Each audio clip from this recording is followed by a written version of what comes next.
우리말 중에 설마가 사람 닮는다는 말이 있는데요. 그럴 리 없다라고 방심하고 지내다가 큰 일을 당할 수 있다는 뜻이 담겨져 있습니다.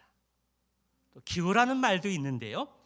일어날 수 없는 일들을 자꾸 생각하며 쓸데없는 걱정에 사로잡혀 있는 것을 가리킵니다. 여러분, 설마 하는 방심과 이 기우라는 이 말 중에 어느 것이 더 위험하다고 생각하십니까? 기우보다는 방심입니다.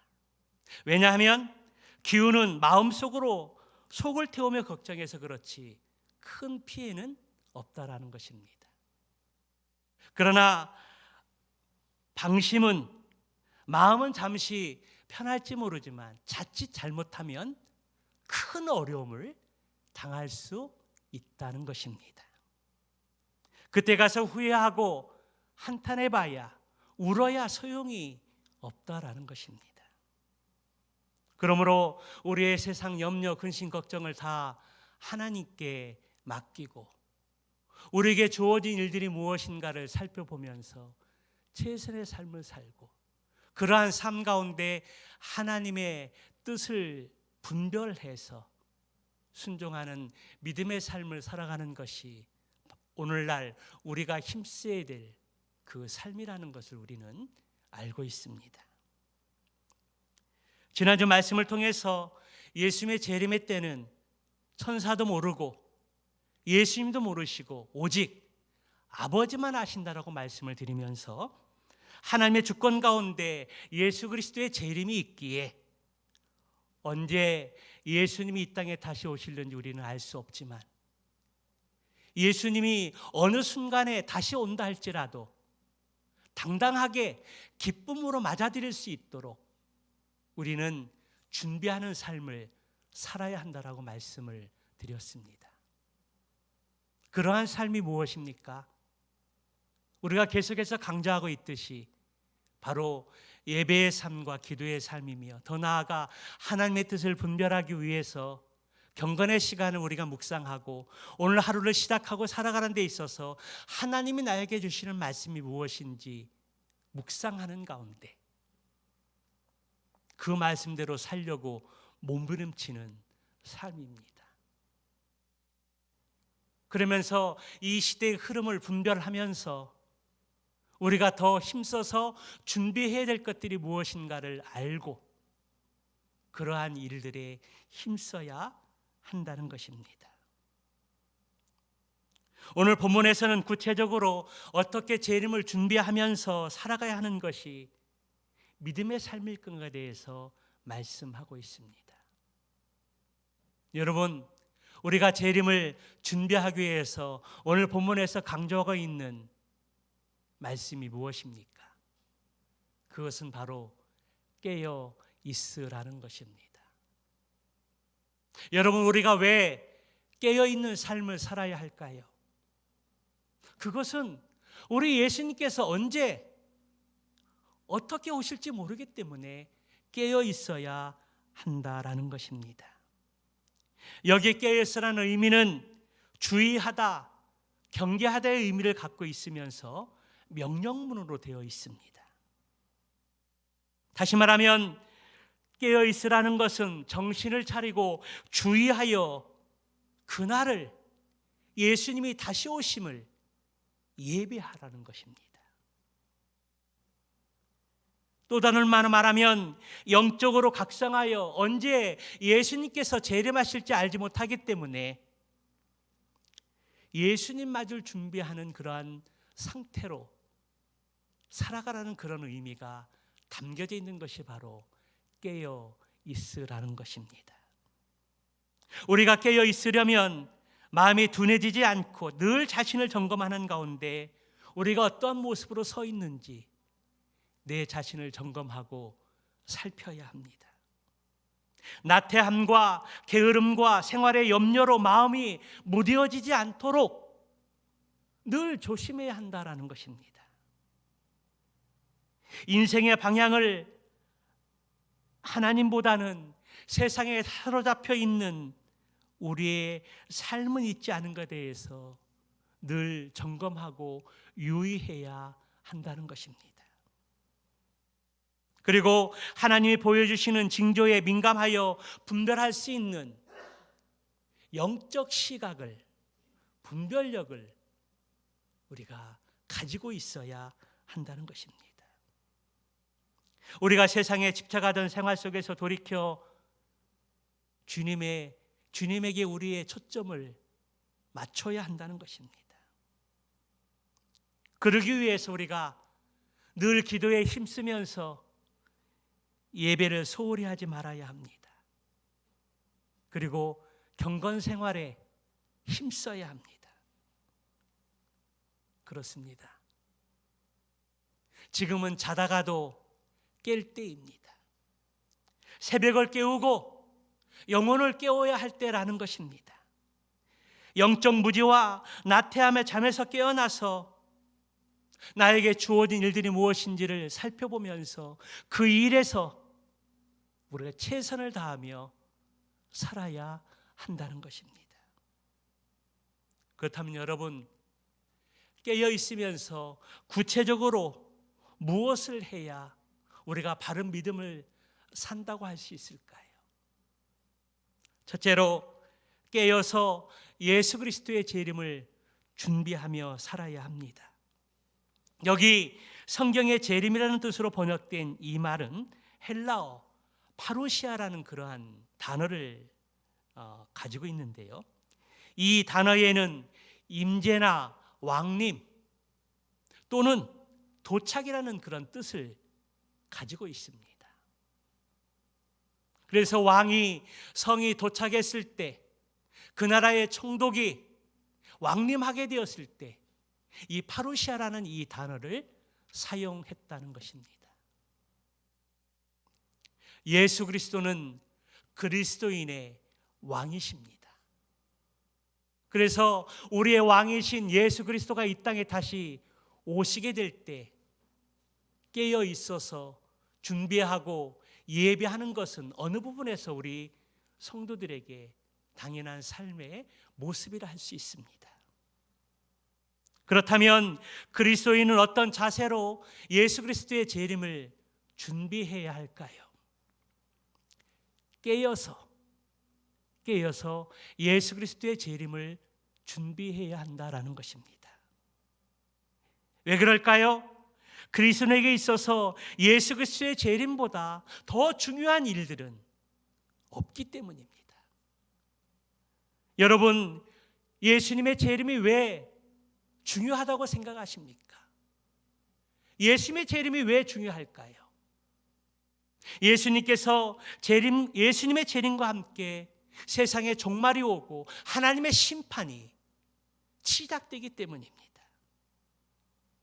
그러기에 예수님의 재림에 대한 경고를 받고도 깨어있지 못하고 세상의 즐거움에 빠져 쾌락의 종으로 살아간다면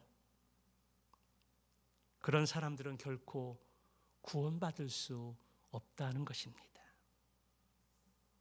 여러분, 예수님의 재림을 기다리는 데 있어서 가장 어려운 일들이 무엇일까요? 그것은 예수님의 재림이 언제, 어느 상황 속에서 이루어질까라는 것입니다. 우리가 예수님의 재림을 알 수 없기 때문에 주님의 재림을 기다리는데 인내하면서도 세상에 유혹이 오면 거기에 또 넘어가서 우리가 또 실수할 수도 있고 세상의 일락과 즐거움에 우리가 빠질 수 있는 상황들이 얼마나 많이 존재하는지 모릅니다.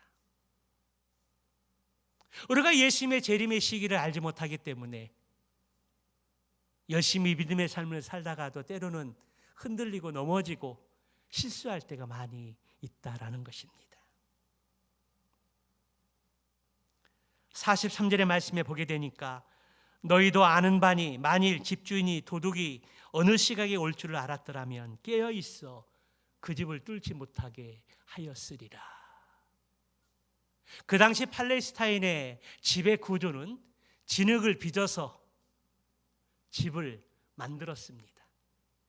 그렇기 때문에 도둑들은 그 집을 침입을 할 때에 늦은 시간에 몰래 와서 물을 조금씩 뿌려서 그 흙을 이렇게 파헤치고 들어갔다라는 것입니다.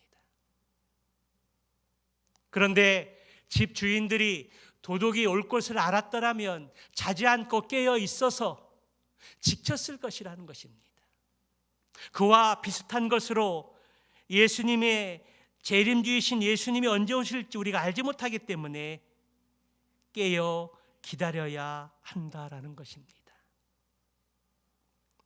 죄악의 잠에 취하고 세상에 취해서 살아가는 사람들은 믿음을 지킬 수 없습니다. 또 하나님의 사랑과 은혜를 받을 수 없고 성령의 인도하심을 기대할 수 없다라는 것입니다. 깨어서 기도하고 진실 가운데 살아가는 성도가 믿음을 지키고 인생과 이 세상에서 승리할 수 있습니다. 또한 깨어서 기도하는 성도가 하나님의 뜻을 분별하고 시대의 표적과 예수 그리스도의 징조를 보고 깨닫고 믿음의 허리를 동이고 다시금 곧은 믿음으로 나아갈 수 있다라는 것입니다. 그래서 우리 예수님께서 말씀하시기를 너희는 깨어 있으라, 그렇게 말씀하고 계신 것입니다. 겉보기에는 멀쩡해도 깨어있지 못한 사람들은 살았으나 영적으로는 죽은 사람이나 똑같습니다. 그러므로 행복한 우리 교회 지체들은 깨어 있어서 예수 그리스도의 재림을 잘 준비하는 믿음의 삶을 살아가시기를 주님의 이름으로 축원합니다. 두 번째로 충성되고 지혜로운 종으로 섬기고 봉사하며 예수님의 재림을 기다려야 한다는 것입니다. 옛날의 종의 세계에서도 서열이 있었고 계급이 있었다는 것입니다. 오늘 본문의 말씀을 통해서 종은 일반의 종이 아니라 청지기를 가리킵니다. 청지기가 오늘날 지배인 속에서도 총지배인 직급에 해당하는 위치에 있는 사람이었습니다.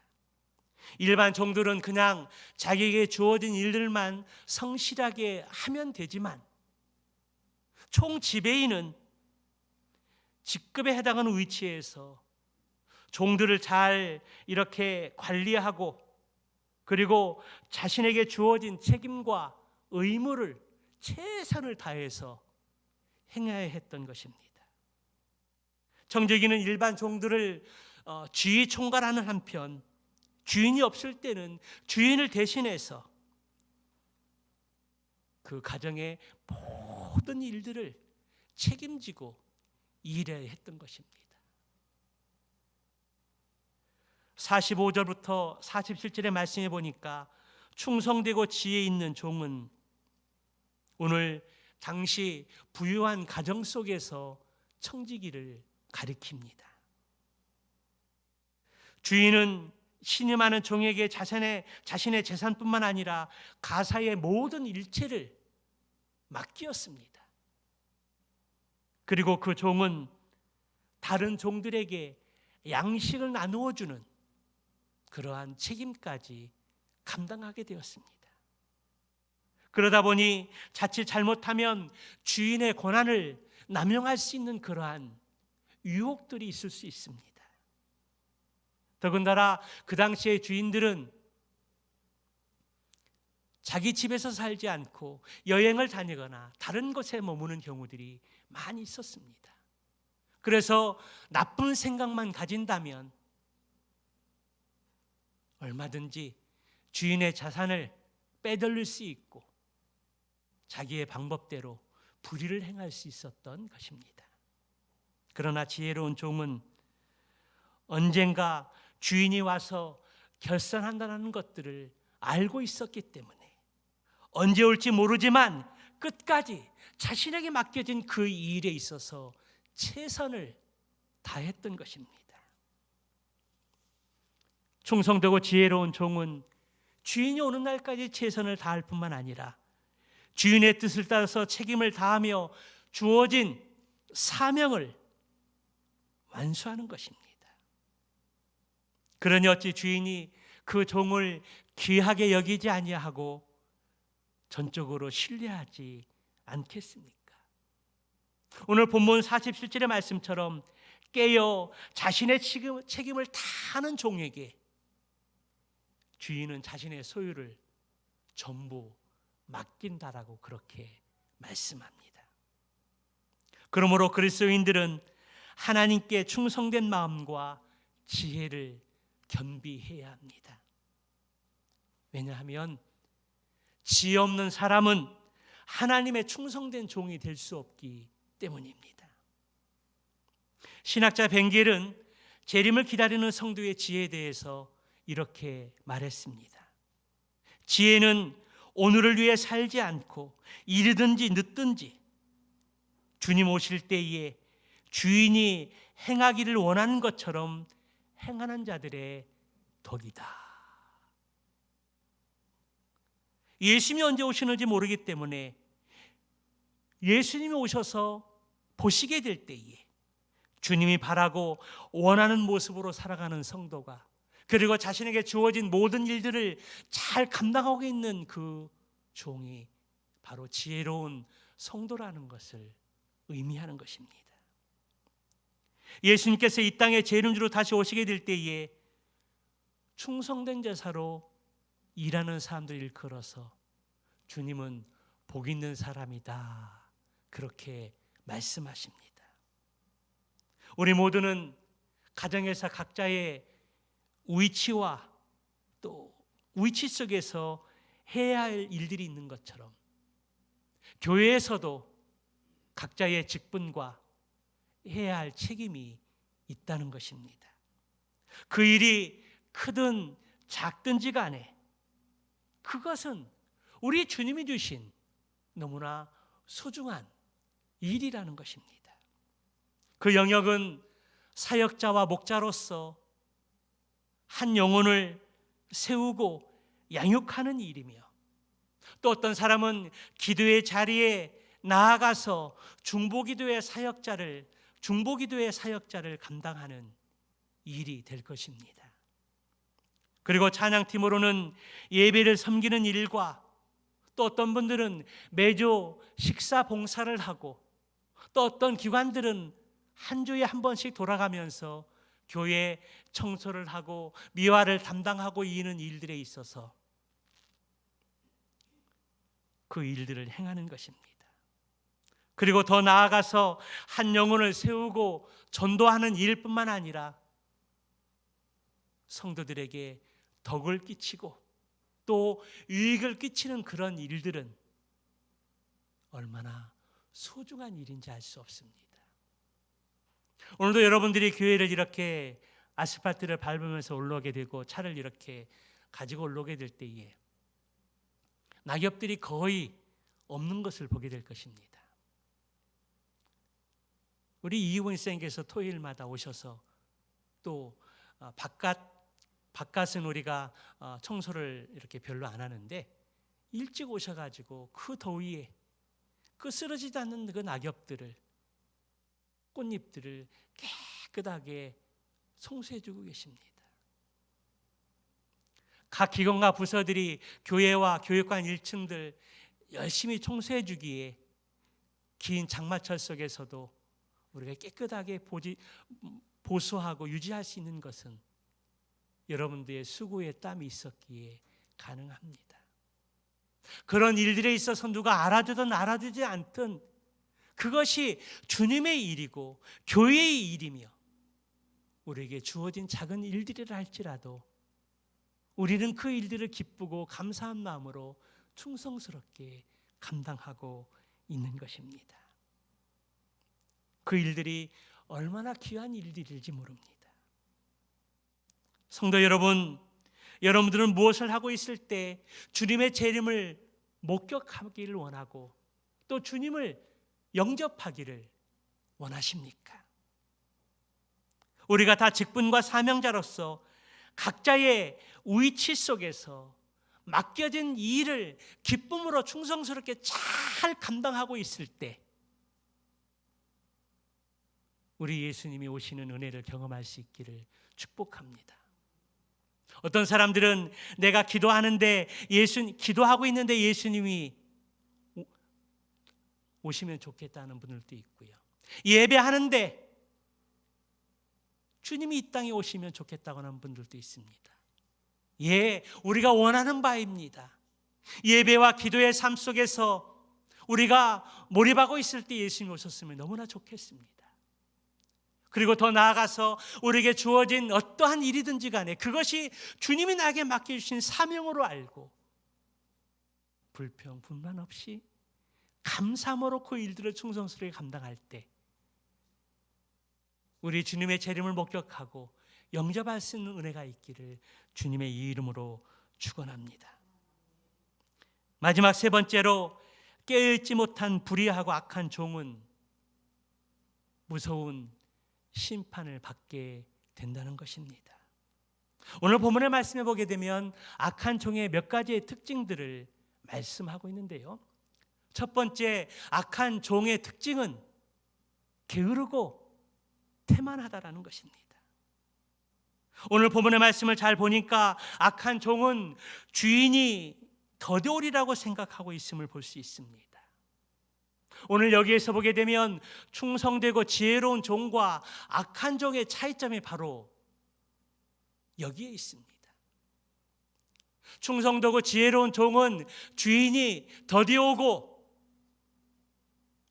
내 생각보다 늦게 온다 할지라도 그거와 상관없이 자기에게 주어진 이 일에 있어서 최선을 다하여 충성스럽게 그 일을 감당한다라는 것입니다. 주인이 일찍 오든 늦게 오든지 간에 상관없이 자기의 사명을 충성스럽게 감당하는 것입니다. 그리고 그 주인이 오게 되었을 때에 주인이 원하시는 것들을 보실 때 만족할 수 있도록 만반의 준비를 하고 주인을 기다린다는 것입니다. 그런데 악한 종은 어떻습니까? 주인이 지체하여 늦게 올 것이라고 생각을 하고 해야 할 일들을 열심히 하지 않고 게으름을 피우고 있다는 것입니다. 또 악한 종은 자기의 불의와 죄악이 드러날까 봐 두려워서 주인이 오지 않기를 원하고 있는 것을 보게 됩니다. 그렇습니다. 충성스럽고 지혜로운 종은 주인이 일찍 오든 늦게 오든 상관없이 자신의 일에 있어서 충성스럽게 다하지만 악한 종은 게으르고 악한 종은 주인이 돌아오지 않기를 바라면서 게으름을 피우고 있다는 것입니다. 악한 종의 두 번째 특징은 무엇입니까? 주제넘기도 하고 매우 잔인한 모습을 가지고 있다는 것입니다. 주인은 종에게 가정의 모든 일들을 맡기고 여행을 떠났습니다. 그러므로 종은 주인을 대신해서 집안의 모든 일과 일꾼들과 가솔들을 돌보고 챙겨야 했습니다. 그러나 악한 종은 주인이 돌아오는 시간이 늦어지자 마치 자기 자신이 주인이 된 것처럼 행세를 하면서 요령 피우고 게으른 종을 때리고 체벌하고 괴롭히는 것을 보게 됩니다. 여러분, 이 얼마나 분수가 도가 넘고 주제넘는 행동입니까?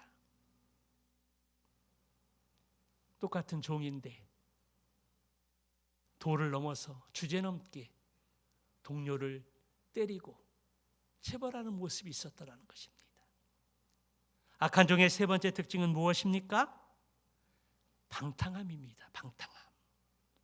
악한 종은 주인이 늦게 올 것이라고 생각하고 술 친구를 데려다가 먹고 마시면서 주인의 자산을 허비했다라는 것입니다. 악한 종은 주인의 재물이 자기 것이나 되는 것처럼 사용했던 것입니다. 악한 종은 게으를 뿐만 아니라 권한을 넘어서 그 권한을 남용하고 악용하고 다른 종들을 괴롭히면서 술 친구들과 먹고 마시는 방탕한 생활로 주인의 자산을 탕진, 낭비했다는 것입니다. 이러한 악하고 게으른 종에게 주님이 주시는 말씀이 무엇입니까? 우리 50절, 51절의 말씀 한번 같이 읽어볼까요? 시작. 생각하지 않은 날 알지 못하는 시각에 그 종의 주인이 이르러 엄히 때리고 외식하는 자가 받은 벌에 처하리니 거기서 슬피 울며 이를 갈리라. 여기 슬피 울며 이를 간다는 것이 무엇을 의미하는 것일까요? 돌이킬 수 없는 탄식과 후회를 의미하면서 지옥에 떨어질 처참한 운명을 말씀하고 있는 것입니다. 여러분, 우리는 말과 행동이 다른 위선자를 외식하는 자라고 그렇게 말하는데요, 악한 종이 바로 외식하는 자였습니다.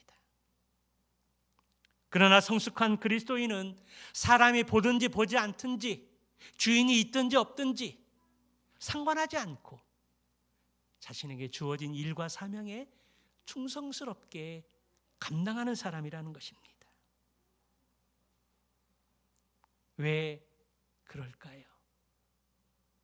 사람이 보지 않고 주인이 없는데 충성스럽게 할 필요가 뭐가 있을까요? 하나님은 다 보고 듣고 아시는 전지전능하신 하나님이시기 때문입니다. 악한 종은 주인 앞에서 진실한 척하면서 주인의 환심을 사기 위해서 주인의 인정을 받으려고 노력합니다. 그러나 악한 종은 주인이 자신에게 일들을 맡기고 떠나게 되었을 때에 그에게 막중한 권한이 주어지자 당장 그의 교활한 모습이 드러났다라는 것입니다. 또 주인이 돌아오는 시각이 늦어지자 권한을 남용하여 먹고 마시며 다른 동료들을 때리고 주제넘게 행동한 것입니다. 주인은 이 악한 종에게 외식하는 자가 받을 형벌에 대해서 말씀합니다. 내가 쫓겨나 이를 갈며 슬피 울며 이를 갈게 될 것이다. 그러기에 우리 예수님께서는 어느 날에 너희 주가 임할는지 너희가 알지 못하니 깨어 있으라, 그렇게 말씀하고 있습니다. 우리가 깨어 있어서 예수님의 재림을 준비해야 한다는 것입니다. 여러분, 예수님의 재림을 어떤 자세로 준비해야 될까요? 오늘 본문의 악한 종처럼 예수님의 재림이 언제 있을지 모른다라고 생각하면서 방탄과 태만의 자세로 하지 말아야 한다는 것입니다. 반대로 지난번에 말씀을 드렸던 것처럼 데살로니가 교회 성도들처럼 생업을 포기하고 재림에만 매달려서도 안 된다는 것입니다.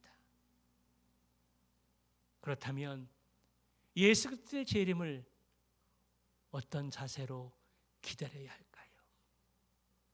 주님이 오늘 오든지 내일 오든지 1년 후에 오든지 아니면 언제 오든지 간에 그거 상관하지 않고 언제 오시든지 두려움과 부끄러움이 없도록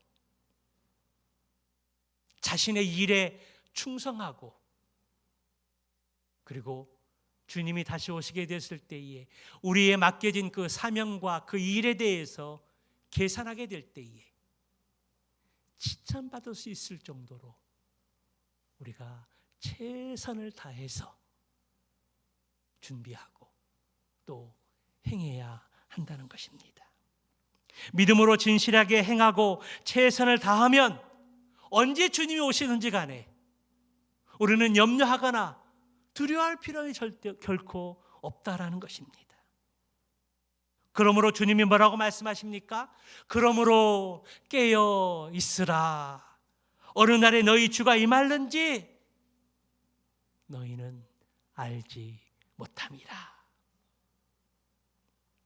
우리가 이 예수의 말씀을 평생 마음에 새기고 간직하고 진실되고 충성스럽고 지혜로운 종으로 이 세상을 살아갈 수 있기를 축복합니다.